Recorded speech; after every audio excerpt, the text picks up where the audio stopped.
PolicyBazaar.com. Patriot, powered by Amity University.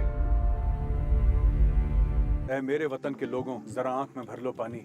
जो शहीद हुए हैं उनकी जरा याद करो कुर्बानी। बचपन में मैंने भी ये गाना सुना था, पर कभी ये समझ में नहीं आया कि गाना किसके लिए लिखा था और लता जी ने किसके लिए गाया था। वो भी एक बड़ी लंबी कहानी है जिस पे हम बाद में आएंगे। एक लड़ाई हुई थी 1962 में, और वो ऐसी लड़ाई हुई थी, ऐसी घनघोर लड़ाई हुई थी कि शायद इतिहास में वैसी लड़ाई कभी ना हुई हो। एक बटालियन 13 कुमाऊं, एक कंपनी चार्ली कंपनी, एक जगह रिजांगला। आइए, आज मेरे साथ हैं उस रिजांगला 13 कुमाऊं चार्ली कंपनी की दो बहादुर वीर। और मेरे लिए बहुत सौभाग्य की बात है, मेरे लिए टीम के लिए बहुत सौभाग्य की बात है कि आज मैं उनके साथ बैठा हूं। मेरे साथ हैं ऑनरी कैप्टन रिटायर्ड रामचंद्र साहब, और यहाँ पे हैं ऑनरी नायब सूबेदार सेना मेडल निहाल सिंह साहब। दोनों साहिबान हमारे साथ बैठे हैं। ये थे उस लड़ाई में जिसमें मेजर शैतान सिंह को परमवीर चक्र मिला, और वो लड़ाई जिसके बाद चीनी फौज ने अपने घुटने टेक दिए और सीज फायर करने पे मजबूर हो गई। साहब, पेट्रियट में आपका बहुत बहुत स्वागत है साहब। धन्यवाद साहब। और बहुत अच्छा लगा आपसे हाथ मिला के। बहुत खून 2 किलो बढ़ गया साहब। बेटा आपका हमारे में बढ़ गया था। साहब, आपका बहुत बहुत स्वागत है।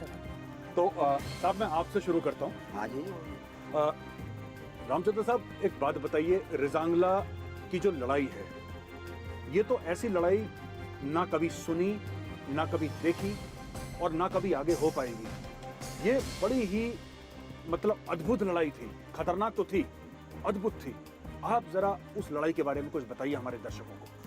मैं ex 13 Kumaon honorary captain Ramchandra Yadav, गांव मोहनपुर, तहसील बावल, जिला रेवाड़ी, हरियाणा स्टेट का रहने वाला हूं।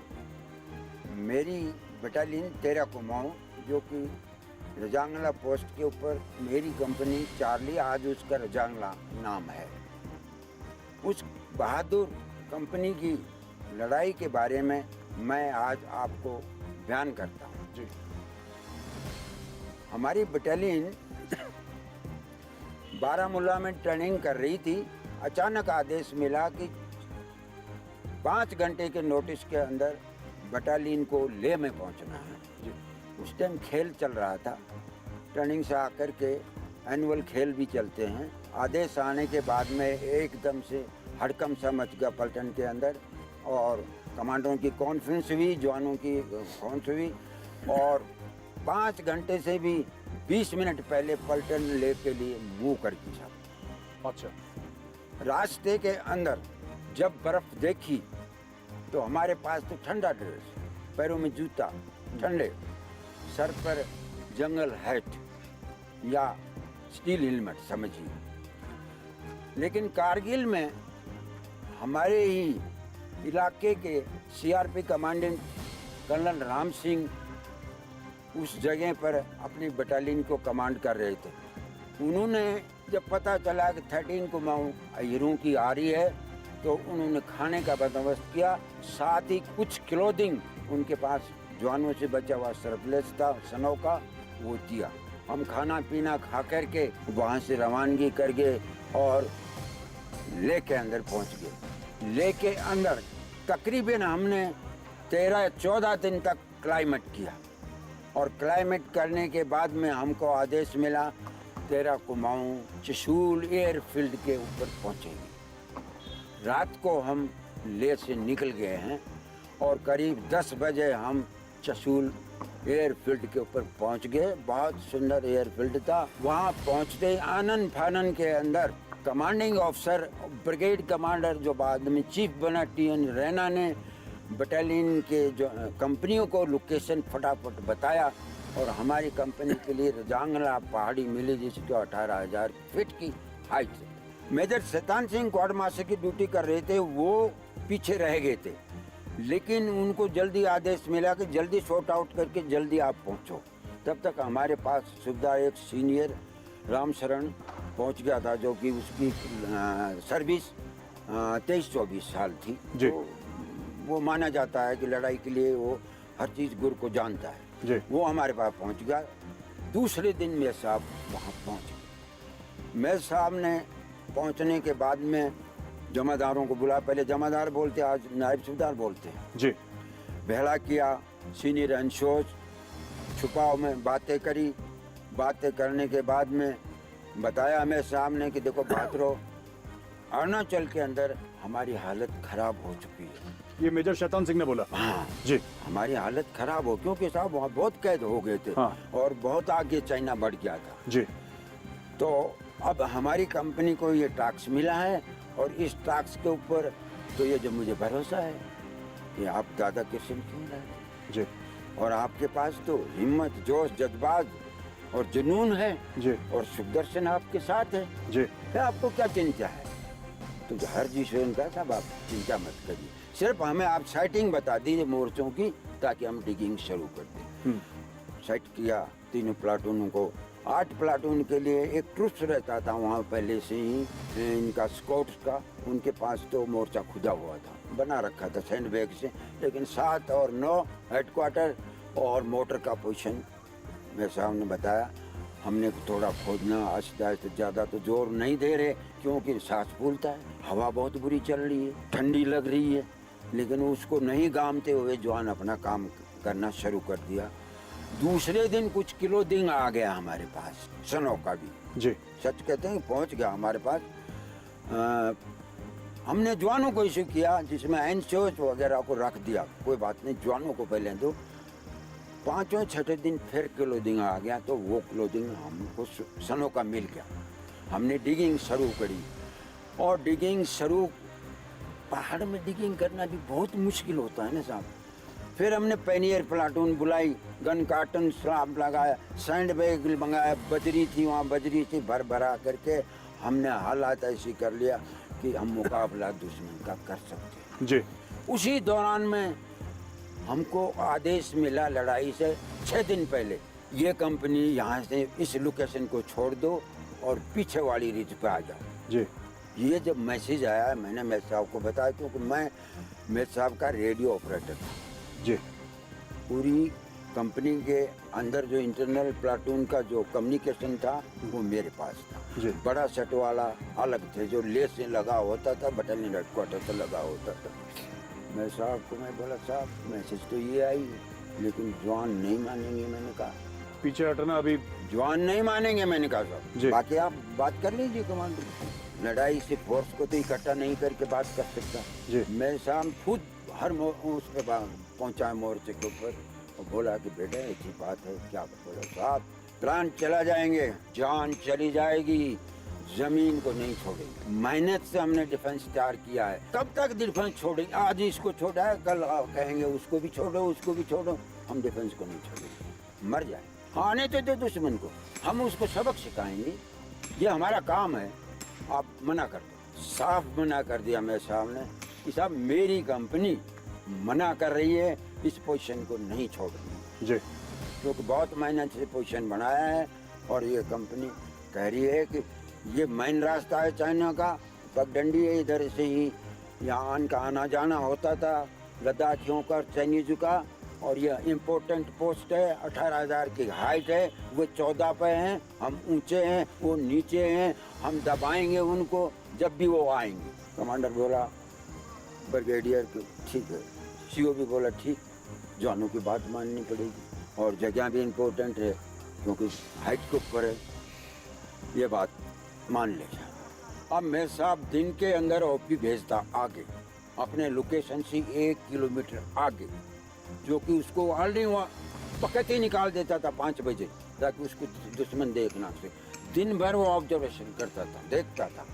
देखने के बाद में वो मैसेज रात को जब दिन छिप जाता था जी, तब वो आकर हमें बताता। उस मैसेज को हम बटालियन हेडक्वार्टर को पास करते टेलीफोन के थ्रू। जी। टेलीफोन लाइन बिछ रही थी, दबी हुई थी। रात को हम 500 मीटर आगे एलपी लगाते थे, जिसको लिसनिंग पोस्ट बोलते हैं, जो कि अर्ली वार्निंग दे दे, अगर दुश्मन कोई हरकत करके आ रहा है तो वो उसके बारे में हमें खबर दे, खबर मिल जाए, खबर मिल जाए जी। 17 तारीख को जब ओपी आया है तो उसने बताया है कि साहब 14 गाड़ी जी, 10 आरटी की गन अच्छा, दुश्मन की आई है, इस गैप में गई है। ये मैसेज हमने हेडक्वार्टर को भेजी, सब 14 गाड़ी आई हैं, 10 मशीन है, गाड़ियों में ट्रुप्स था।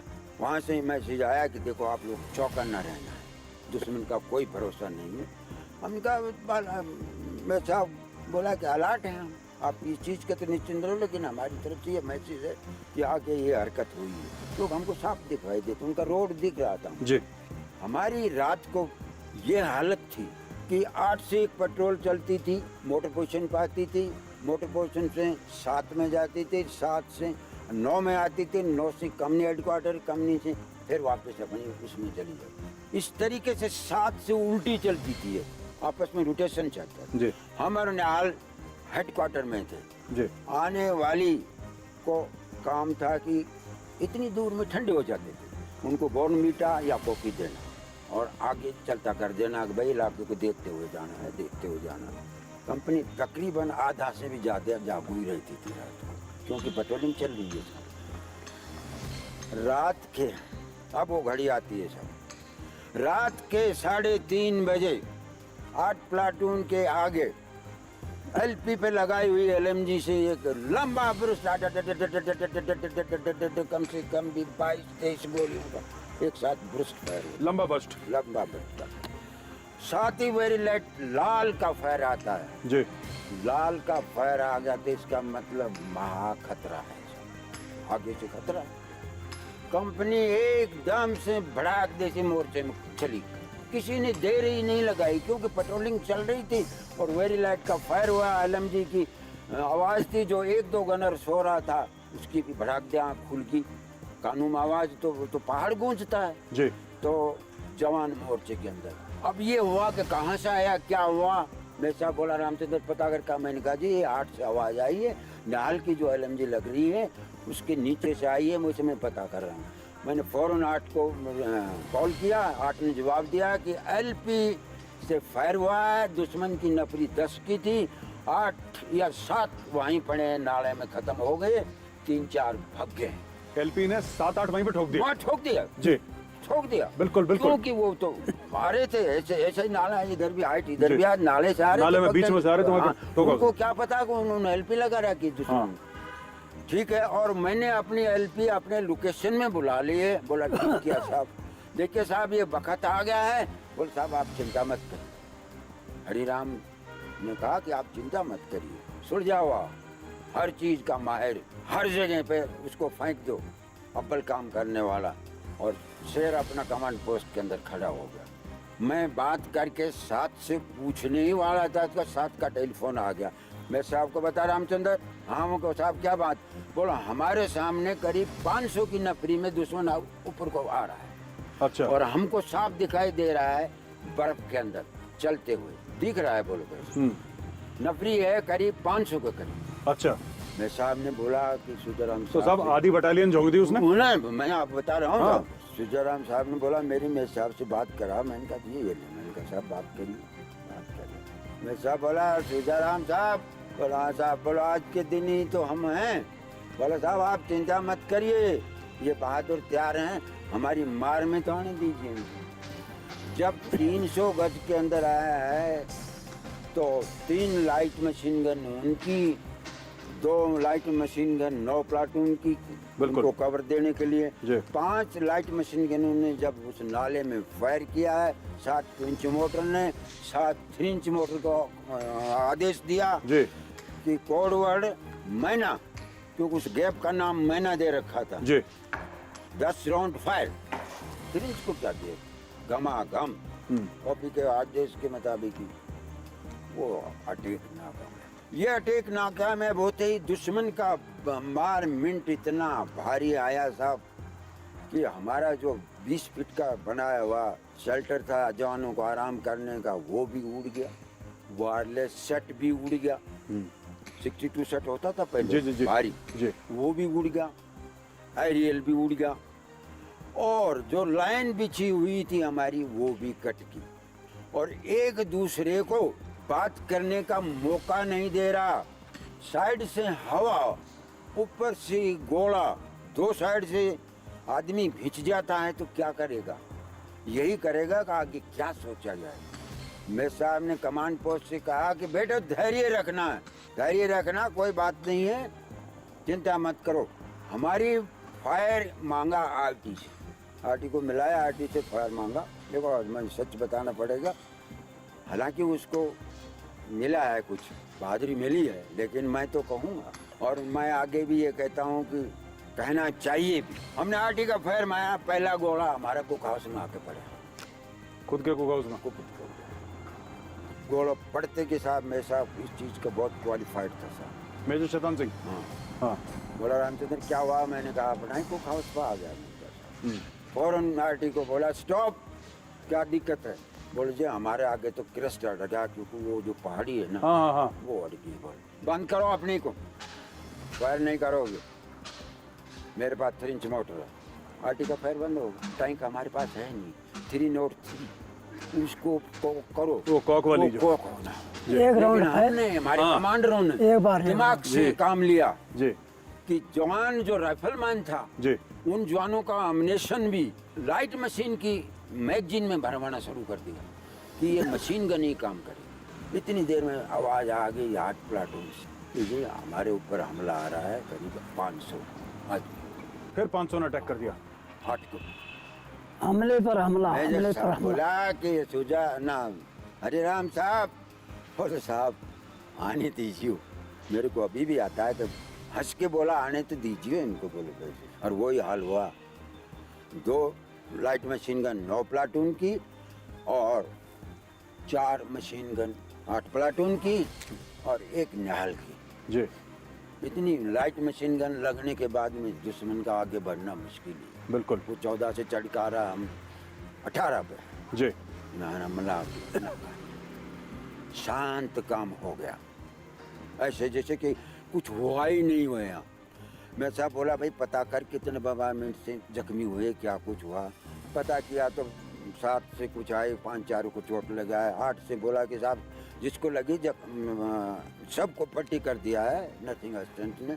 9 के ऊपर कोई वार नहीं आया था। जी हेडक्वार्टर के ऊपर आया तो वो मैं साहब के लगा था यहाँ, मैंने खुद अपनी पट्टी से बैंडेज कर दिया। मैं साहब बोला अरे कुछ नहीं, लड़ाई में होता है। मैं बोला साहब नहीं ऐसी बात नहीं है, खून निकल जाएगा ज़्यादा। फिर 7 प्लाटून से खबर आती है कि साहब दुश्मन फिर आ गए और नफरी ज़्यादा है। बोला सुजाराम साहब, बोले साहब आप क्यों चिंता करते हो, आने देते हो, वही हाल करूँगा जो पहले किया। अब के 200 गज पानी दिया और फिर फायरिंग खुला, वही भेड़ बकरी की माफिक लूट की। तो लगातार फायरिंग हो रही है साहब एलएमजी से और चाइनीज फौज कटती चली जा रही मैं है। इन्हों कहता हूँ कि हमारी बैरल लाल होगी, फायर करते बैर करते। कट करते जी बैरल लाल होगी। अच्छा फायर करते करते रहो, जब बर्फ गिर रही है बैरल लाल हो रही है, तो आप देखिए कितना फायर हो रहा है। कितना फायर हो रहा है। हाँ। सही बात है। हाँ लड़ते लड़ते 3:30 बजे से 7 बज गया, और उस बर्फ में लड़ना और इतना लंबा लड़ना और सपोर्ट नहीं होना, ये तो एक बहादुर का काम है जो लड़ाई लड़ सकता है। बुजुर्ग नहीं लड़ सकता। किसी जवान के मुंह से ये नहीं निकल रहा कि मेरे चोट लगी, वो बोल रहा आने दो साहब, दोनों हमला नाकामयाब कर दिया। 15 मिनट तक हमको उगलने ही नहीं दिया। और जब 15 मिनट के बाद में हमने 7:30 बजे थोड़ा सा उजाला हुआ है, बर्फ तो गिर गई थी, इतनी बर्फ गिर गई पोस्ट के ऊपर। जी जब थोड़ा सा उजाला हुआ तो हमारे पीछे की रिज थी जिससे हम आते थे चल करके, उस रिज के ऊपर करीब 800 की नफरी योक घोड़ा लिए हुए एक लाइन में ऊपर ने चढ़े हो। चढ़ते के साथ हमने सोचा कि कंपनी मदद के लिए आ गई, जो हेडक्वार्टर में कंपनी है अल्फा जी। कंपनी, वो हमारी मदद के लिए आ गई। बहुत अच्छा हुआ। लेकिन जब वो याक देखा हमने अच्छी तरीके से, बैनाकुलर लिया, मैंने सब बैनाकुलर लिया, मुझे शक है कि चाइनीज दिखे। जब उसने देखा बोला रामचंद्र चाइनीज है ये तो। हमारे पास तो साहब क्या था, क्या उस था? वक्त टाइम कितना हो रहा था? 7:30 7:30 बजे सुबह का टाइम है। हाँ, सुबह 7:30 बजे ना। हाँ 7:30। जब बिल्कुल ऐसा तो रोशनी हो गई थी। हाँ रोशनी हो गई थी। सही हाँ, बात है। वापसी बर्फ गिर भी रही, बर्फ गिरी रही है, जी गिर रही है, लेकिन सफेद बर्फ है तो दिखाई दे रहा है दाम। बिल्कुल। हमारी फौज के पास तो और याद का क्या काम? हमारा जी। उनका फासला 500 गज का, जी 500 गज का फासला। ट्रेंच मोटर को आदेश दिया कि 80 डिग्री पे, 80 तो तकरीबन अपन ऊपर ही आ बिल्कुल गए। यही हो गया। है, यही हो हाँ। गया। तो अपनी परवाह ना करते हुए रैपिड फायर। जब वो बमारमेंट हुआ उसमें से 8-10 तो घोड़ा घाड़ा वो हथियारों को लेके भाग गए, लेकिन 4 मशीन गन और आरसीएल लगाने में वो कामयाब हो गए। अच्छा। और उन्होंने फायर करना 8 पे और हेडक्वार्टर पे शुरू कर दिया। मेरे साहब के 3 गोलियां जब तक लग गई थी। मेजर शैतान सिंह को 3 गोलियां लग चुकी थी। लग चुकी थी, मेरे को पता है, लग गई थी बिल्कुल भी। और जब भी मैं वो कह रहा था, जब मानता नहीं था, बोलो कुछ नहीं है, तो बोलो मेरे तो साहब, मतलब आप ये कह रहे थे कि मेजर शैतान सिंह को 3 गोलियां लग चुकी, लग आपने बोला साहब आपको गोली लगी, वो कह रहे हैं कुछ नहीं हुआ मुझे। बोला रहने तो कुछ नहीं है, बोला तुम आगे का प्लान करो। अब वो गुस्से में आ गया कि राइफल ला मेरे को। मैं बोला साहब मैं फायर करता हूँ और इस मशीन गन का मुंह बंद करता हूँ, मुझे दे। बोलो कैसे दिलेर में साहब मेरा हाथ से राइफल खोस करके और ठीक से इस लेके मारा। जो लाइट मशीन ना उनकी मीडियम मशीन गन फायर कर रही थी, नंबर 1 खत्म हो। मेजर शैतान सिंह ने एक को गिराया। वो गिरा दिया। और गिराते के साथ में मैं शैतान सिंह खड़ा होकर के करीब 4 कदम ही आगे निकला था। और मैं बोला मैं साहब पोषण, लेकिन वो सुनी नहीं। बम्बारमेंट में क्यों, हमारी मोटर भी फायर कर रही है, सब फायर चल रहा है। और उनकी दूसरी मीडियम मशीन गन का ऐसा बुरस्ट आया कि उसके यहाँ लगी। मेजर शैतान सिंह के उसके खुद के ग्राउंड भी अंदर चले गए। हाँ। और वो भी चले गए, सारी यहाँ तक फाट गई। बेल्ट बंध रहा, मैं साहब गिर गया। गिरते के साथ मैंने पहुंचा, गिरता हरफूल ने देख लिया। हरफूल बेहोश और कभी होश में आया था। बोला रामचंद्र एक बात सुन ले, टाइम बहुत नाजुक आ गया है, एक चीज का ध्यान रखना। मैंने कहा बोल भाई हरफूल, जो तू कहता है वो करूँगा। मेजर साहब को नहीं देना दुश्मन को। मेजर साहब की बॉडी चाइनीज आर्मी के हाथ में नहीं लगनी चाहिए। नहीं लगनी चाहिए, चाहे जिंदगी जख्मी हो चाहे खत्म हो जाओ। मेरे पास इतना टाइम नहीं है आपको बताने के लिए। मैंने कहा साहब आप, मैं जिंदा रहा तो मेरे साहब की डेड बॉडी नहीं दूंगा। मैं मेरे साहब के पास पहुंचा, मैंने कहा साहब लग गई चोट। बोले रामचंद्र ऐसा है, मेरा पेट में बहुत ज्यादा दर्द है। बोलो मेरे बहुत दर्द हो रहा। मैं अंदर डाला ऐसे कोट पार का माँ के तो देखा तो आते तो यहाँ बेल्ट के नीचे दबी हुई बाहर निकले। ओहो, आंतें निकल चुकी थी, इसलिए कह रहे थे दर्द हो रहा है। मैं बोला, मैं अपने मन में सोच लिया कि मैं साहब अब बच नहीं सकता। फिर बोला कि मैं साहब की रामचंद्र एक बात मेरी मान, आखिरी घड़ी आ गई, ऐसा कर 9 प्लाटून से जवानों को लिया। ये जो हमला 8 पे जा रहा, हम पीछा से करेंगे, उधर से 8 फायर करेगी, इसको बीच में मारेंगे। मैं अपना मन में सोच रहा कि हालत ऐसी होगी ऊपर जान की, और अभी भी आदेश दे रहा है। ये हमारा कमांडर क्या है, भगवान है। अपना दिल में सोचा मैंने। मैं वहाँ से जवानों को ले आया, 3-4 को LMG लगाई और LMG लगा के फायर शुरू किया। वहाँ दुश्मन का करीब 50-60 का नुकसान होगा, लेकिन वो कामयाब होगा। नकबरी बहुत ज्यादा है। उधर 7 प्लाटून से खबर आई कि साहब हमको, हमारे पास दुश्मन पीछे से आ गया, हम मोर्चे से बाहर निकल रहे हैं, बोल दादा किशन की जय। उस जय के बाद में ना एक जवान बचा और ना अगली आवाज आई। सब आप बात कर रहे हैं 7 प्लाटून की? 7 प्लाटून। हाँ, जिसमें 7 प्लाटून पूरी साफ हो गई। पूरा का पूरी एक भी आदमी नहीं बचा। एक बचा नहीं। एक भी नहीं बचा उसका। एक जवान भी नहीं प्लाटून बचा। का हो, कोई नहीं। लड़ा वो ऐसे हाँ। कि मोर्चों से निकल गए। हाँ। और बैनेट मारना शुरू किया। तो जब कोट पारका में नहीं गया, चाइनीज आर्मी का मोटा कोट पार का होगा। हाँ, कोट पारका। हाँ। तो बैनेट से मारना, बट से मारना शुरू किया। और जब बट से भी ना पार पड़ी, तो मैं देख रहा हूँ कि सिंहराम ने 2 चाइनीज को पकड़ करके ऐसे सिर मारा बराबर और पत्थर पे मारा। हाँ। अब घड़ा के आगे अकेला क्या करेगा साहब? जब 300 के आगे 25 जवान क्या करेंगे बेचारे? आखिरी राउंड और आखिरी जवान शहीद होगा। वहाँ से जख्मी भी नहीं आया एक भी। वो प्लाटून दादा किशन जय बोल करके और बता दिया कि हम तो आ रहे हैं, हमारा काम था वो पूरा कर चले। और पूरी की पूरी प्लाटून शहीद हो गई। शहीद हो। मेजर साहब आपके साथ? हाँ, मैं साहब को ले लिया मैंने गोदी में। हाँ। कभी मैं साहब नीचे, कभी मैं ऊपर। क्यों उठ जाऊं तो मारे 7 प्लाटून वाला हाइट पे है, हाँ। मारेगा छोड़ेगा नहीं। हाँ। और जब थोड़ा नीचे नाला में था, जब मैं साहब को लिया है, उठाया है और नीचे गया हूँ। और नीचे जाने के बाद मेजर साहब को लिटाया है बड़ा पत्थर के पास। 6 फुट बर्फ पड़ी हुई थी। नजर मारी मेजर साहब की, नब्ज वाजती 8:15 बजे। घड़ी बंद हो चुकी थी। 8:15 बजे दुश्मन का कब्जा हमारे पोस्ट पर हो चुका था। वहाँ मेजर साहब को ऐसे उठाया है, हैंड ग्लोव एक साइड में रखा है। तो साहब वो तो कोट पार का बने होंगे। हाँ, कोट पार का पहने। अच्छा अच्छा वो टोपला उठा दिया। अच्छा अच्छा। खत्म हो गया। मैंने कहा उठा दिया, बर्फ से सारा को दबा दिया, खून निकल रहे थे। अब सोचूं, उम्र 20-22 साल, सिपाही वैसे, जी लड़ाई पहली। जी। बड़ा दिमाग, क्या सोच। मैं साहब को यहाँ से चाहूँ तो तेरे से चले नहीं। दुश्मन की पेट्रोल आ रही है उधर से, तेरे को पकड़ेगी। मैं वहाँ से चला कि बेस हेड क्वार्टर में क्वार्टर मास्टर राशन ऊपर भेजता है, तो मैंने कहा वहाँ से आदमी ले आऊँगा, धोबी होगा, नाई होगा, और मैं साहब की लाश को ले आऊँगा। इतनी देर में एक हवलदार पीछे साहब सुरदार का जख्मी वो भी आया, और मैं बोला साहब इनके पास बैठे रहो और मैं कोशिश करता हूँ नीचे से आदमी ले आऊँ। बोले ठीक है भाई, लिया। इंतजार करके वो भी आ गया। मैं नीचे आया तो नीचे आग लगा रहा, राशन जल रहा है, क्लोथिंग जल रहा है, कोई भी नहीं है वहाँ पर। जीप आती दिखाई दी, जीप मेरी तरफ आई, फटाक दे से उसने पहचान लिया बहना को कि हमारा आदमी है। आके मैं बोला भाई एक काम कर, ड्राइवर को जानता था अच्छी तरीके, तू ये काम कर कि मेरे साहब की लाश है उसको कर।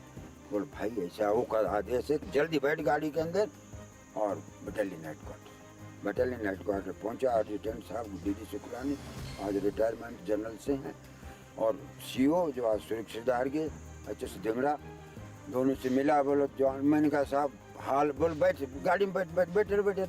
वो भी दोनों बैठे ब्रिगेड कमांडर के पास। हाँ बोले बेटा क्या हुआ। मैंने कहा साहब कंपनी पूरी शहीद हो गई है, अब हम अलर्ट हो रहे कि भाई कहीं हमला इधर भी ना आ जाए। बिल्कुल। डरते को तो सब चीज़ होती है।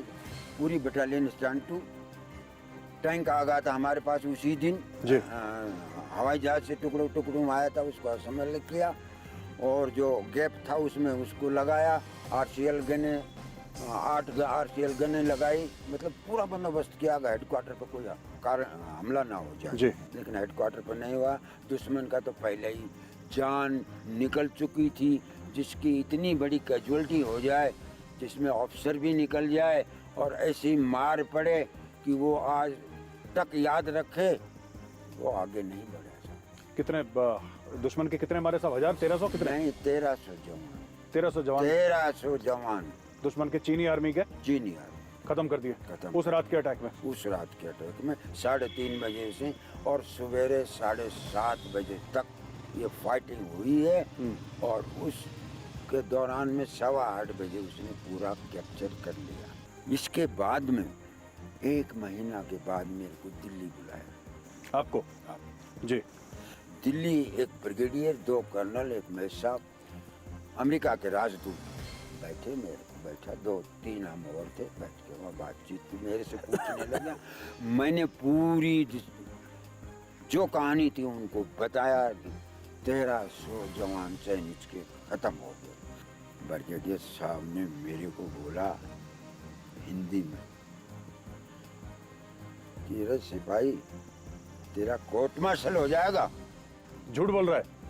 झूठ बोल रहा है, कैसे मार देगा। मैंने कहा था मेरा कोर्ट मार्शल क्यों होगा, मैंने लड़ाई लड़ी है, मेरा कोर्ट मार्शल क्यों होगा। इसका मतलब कोर्ट मार्शल का मतलब तो डिसमिस फ्रॉम सर्विस और सिविल सजा।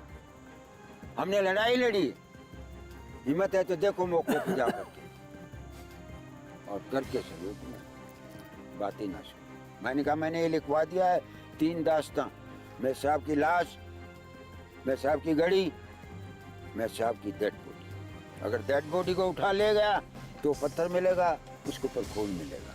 मेरे साहब की निशानी ये है। मैं तो ये कहता हूँ इस कुमाऊं ग्रुप को, जो हमको पहाड़ों में ट्रेनिंग दी, हमारे जवानों ने इसकी सिखलाई उन कमांडरों की और अंशजों की पूरी चाइना के सामने शीशा रख दिया और उनका मुंह तोड़ दिया, घुटने टेक दिए उनके। दूसरे दिन बगैर किसी की लाग लपेट के शीश पर कर दिया उसको। हमने तो नहीं कहा ना उसको, अमेरिका ने भी नहीं कहा ना, हाँ चाइना ने भी नहीं कहा ना, खुद ही सीख किसी ने नहीं कहा। क्योंकि ठोकर लगी बुरी, दर्द होता है। जिसका इतना एक ही झटके में हो गया, उसका दिल था कि अरुणाचल में बढ़ रहा था, लेकिन उसको ये नहीं पता कि यहाँ भी एक सूर एक ही बैठे पोस्ट हैं पर बिल्कुल। क्या होगा। और वो उसको नतीजा दिया। आपने भी लड़ाई, बिल्कुल आप लड़ाई में थे, आप एलएमजी पे थे, पर मेरा सवाल आपसे कुछ और है। हाँ। आपकी मेजर शैतान सिंह साहब की क्या यादें हैं? 13 कुमाऊं में जब रदांगला कंपनी, ये चार्ली कंपनी थी, जी तो उस टाइम रदांगला उस पहाड़ का पोस्ट का नाम था। जी उस पोस्ट पर रदांगला कंपनी बनी, उस पोस्ट पर हमने लड़ाई लड़ी तब। जी अब भैया रदांगला कंपनी हिंदुस्तान में रदांगला कंपनी एक ही है 13 कुमाऊं में, जी। और बाकी चार्ली कंपनियां और जैसे हर बटालियन में चार्ली बोलते हैं, सिर्फ 13 को में रजांगला बोलते हैं। इसको भी चार्ली बोलते थे जी लेकिन वे पहाड़ी जिस पर लड़ाई लड़ी जी उस पोस्ट का नाम था रदांगला। रदांगला, जी इसलिए ये हुई। जी मेरा मोर्चा में लाइट मशीन गन LMG पर था।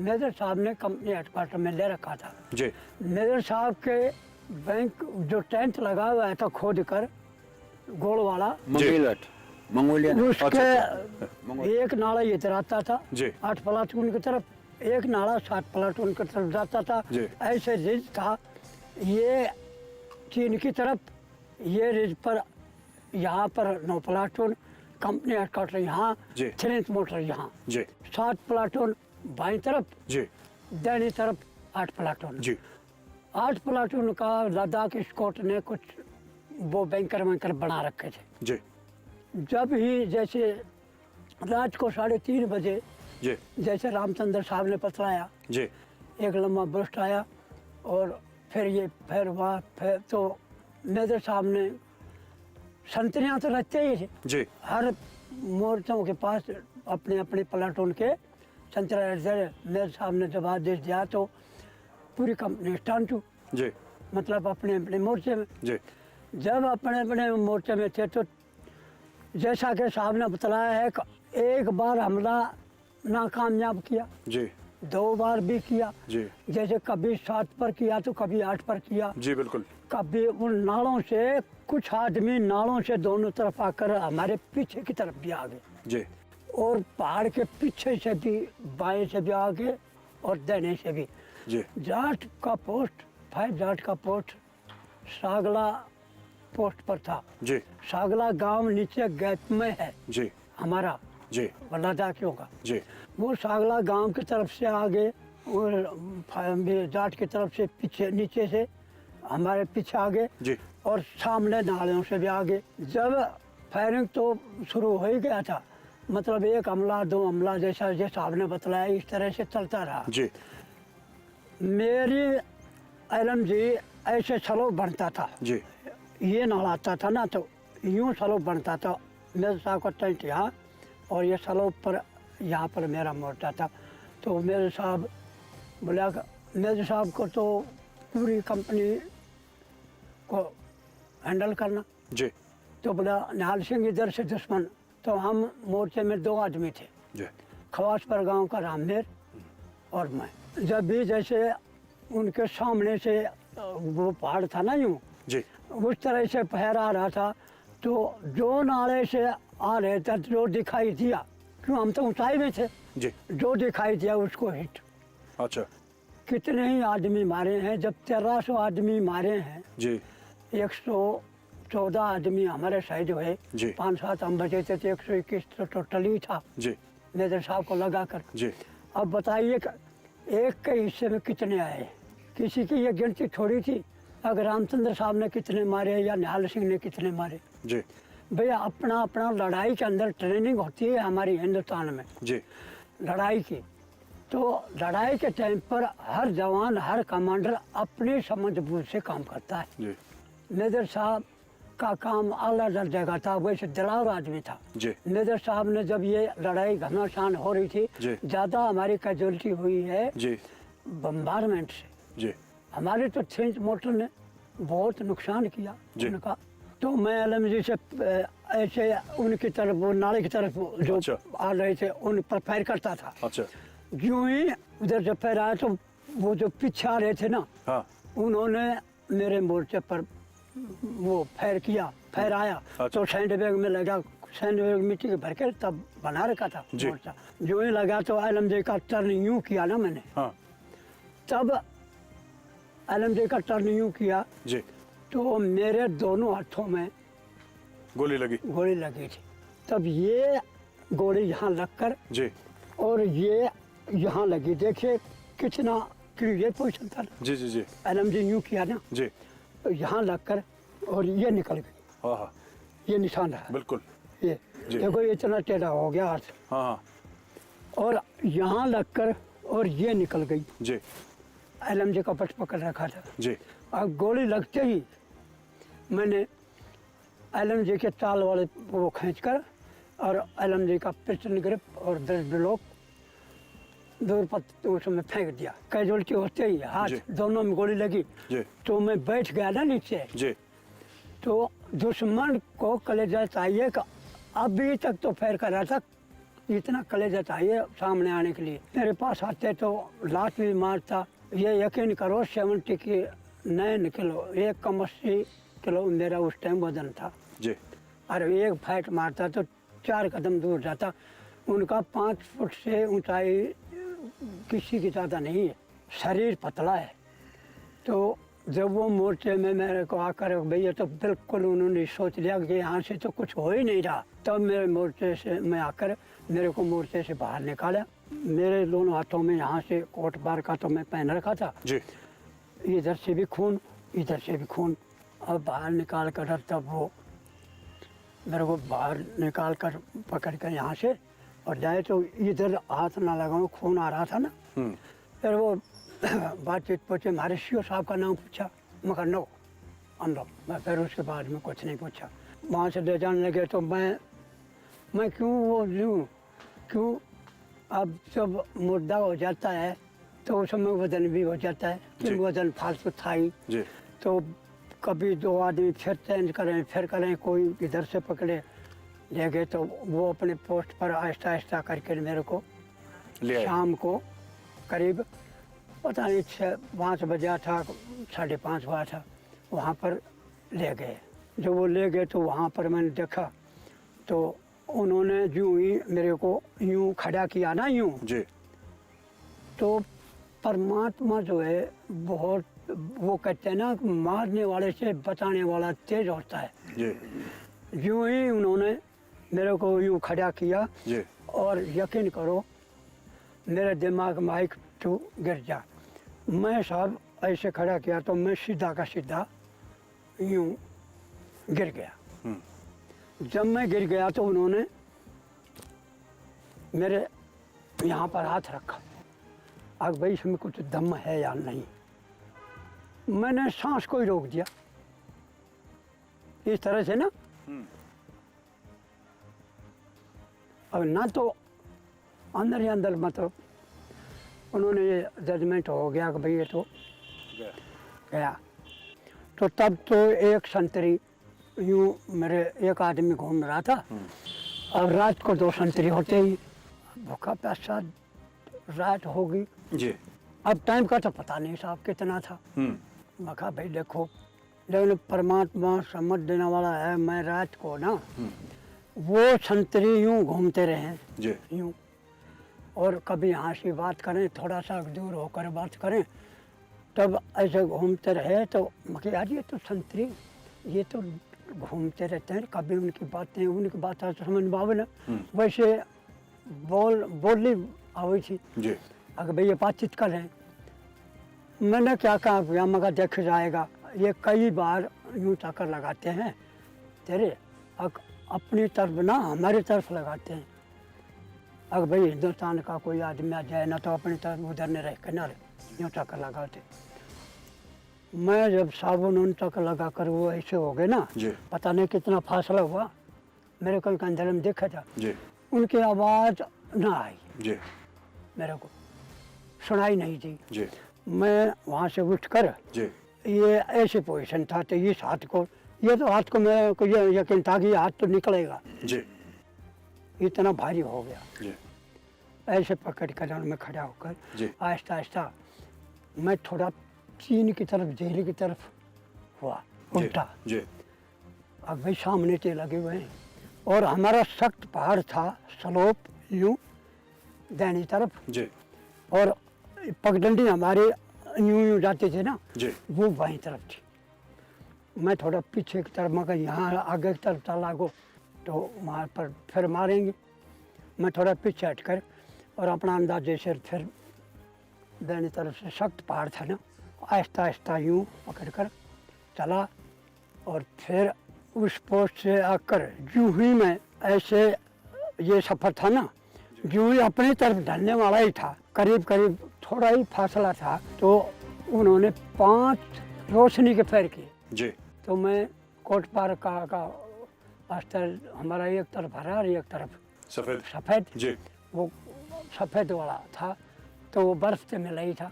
मैंने सोचा यार भाई हाथ तो तेरा जाएगा, चलो बच तो गया, अपने दिमाग लगा रहा था, जी बच तो गया, लेकिन भाई ये तो बड़ी वो हुई, ये हाथ का हो गया और ये हाथ का तो यकीन था कि वो कामयाब हो जाएगा। तो ये विचार सोच रहा था, तो एकदम से आँख लग गई साहब, जी आँख लग गई तो ऐसी आवाज़ हुई जैसे कई बार जैसे हम सो रहे हैं और एकदम से कोई आवाज़ महसूस होगी, तो वो बोले नहीं बच्चे घबरा मत। यूँ फिर आँखें खुली तो देखता हूँ तो क्या है वहाँ, यहाँ तो कोई नहीं। तो वो वहाँ उचाड़ा हो गया था, वहाँ उचाड़ा हाइट पर पहले होता है, बिल्कुल जैसे दिल्ली का हमारे पश्चिम का जितना फर्क है ना, जी। 100 किलोमीटर पर कितना मिनट का होता है, इस तरह से। तब मैं वहाँ से अपने रास्ते पर चल पड़ा।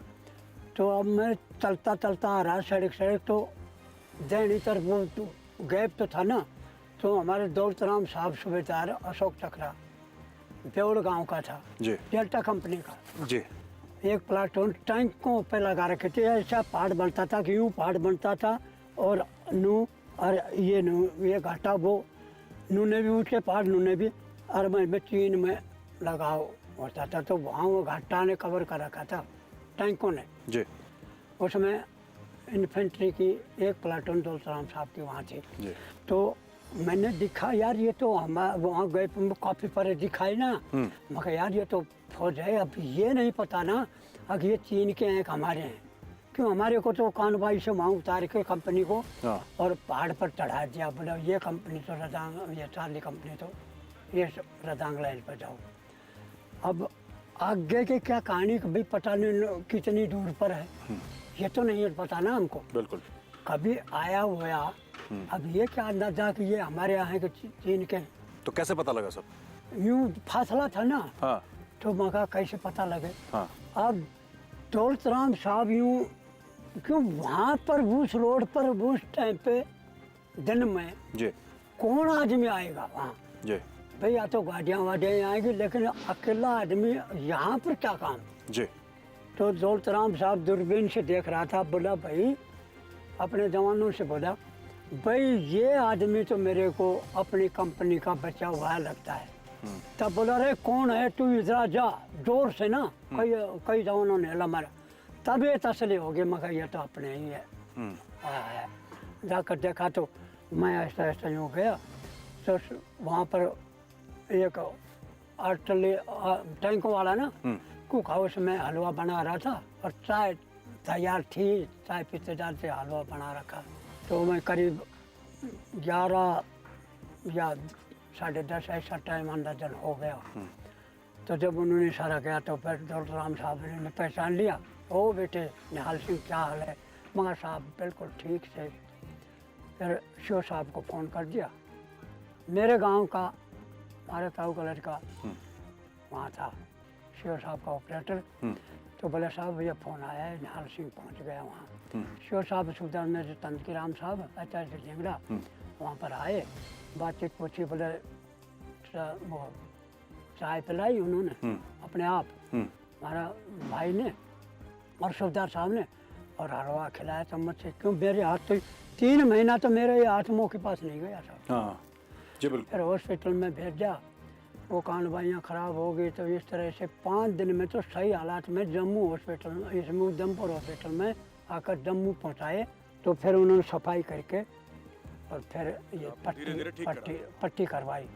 फिर मैं यहाँ पर 3 महीने में ठीक होकर जी। और 6 हफ्ते की छुट्टी दी। फिर जून में मैं फिर पलटन में चला गया। अच्छा। तब ये हमारे कैदी आए थे ना, वो फैसला किया। इधर ने हमारा जो भाई भी था, मैं भी पहुंच गया था।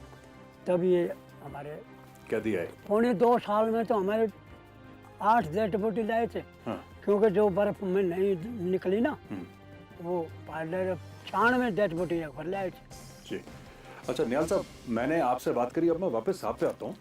अच्छा साहब, मेरा एक आखिरी सवाल आपको। हाँ बोलिए साहब। 17, 18, 19 नवंबर को नींद आती है साहब? 17, 18 और 19 जी ये 3 दिन ऐसे निकलते हैं जी कि आवाज एक ही आती है जी। कि मारो मारो मारो। आँख झपती है, पट आँख खुल जाती है, आँख झपती है, आँख खुल जाती है। हमेशा मेरी मिसेज 3 दिन तक यही बात बोलती है कि क्या हो गया तेरा, दिमाग ठीक है। अब तो वो पहचान गई, जान गई, उसको पता चल गया कि ये 3 दिन सोएगा नहीं। अब मैं आपको एक बात बताना चाहता हूँ कि जब हम डेड बॉडी को लाया जी जब ऊपर गए, वहाँ का मंजर देखा जी और उस मंजर को देख करके जितने भी 16-17 अफसर और सिविल सरकारी अफसर थे जी सबकी आंखें नम हो गई। इस कुमाऊं ग्रुप को जी धन धन है कि बनी रहे। जी। और जो जवानों को ट्रेनिंग देते हैं, कमांडर अफसर जवान रिक्रूट को एनसोच ऐसी ट्रेनिंग देता रहे जिसकी मिसाल 13 कुमाऊं की चार्ली कंपनी रजांगला पे दी है। आज उसका नाम सबसे राइट में नाम रजांगला हुआ। बिल्कुल बिल्कुल साहब, बहुत बहुत धन्यवाद आपका।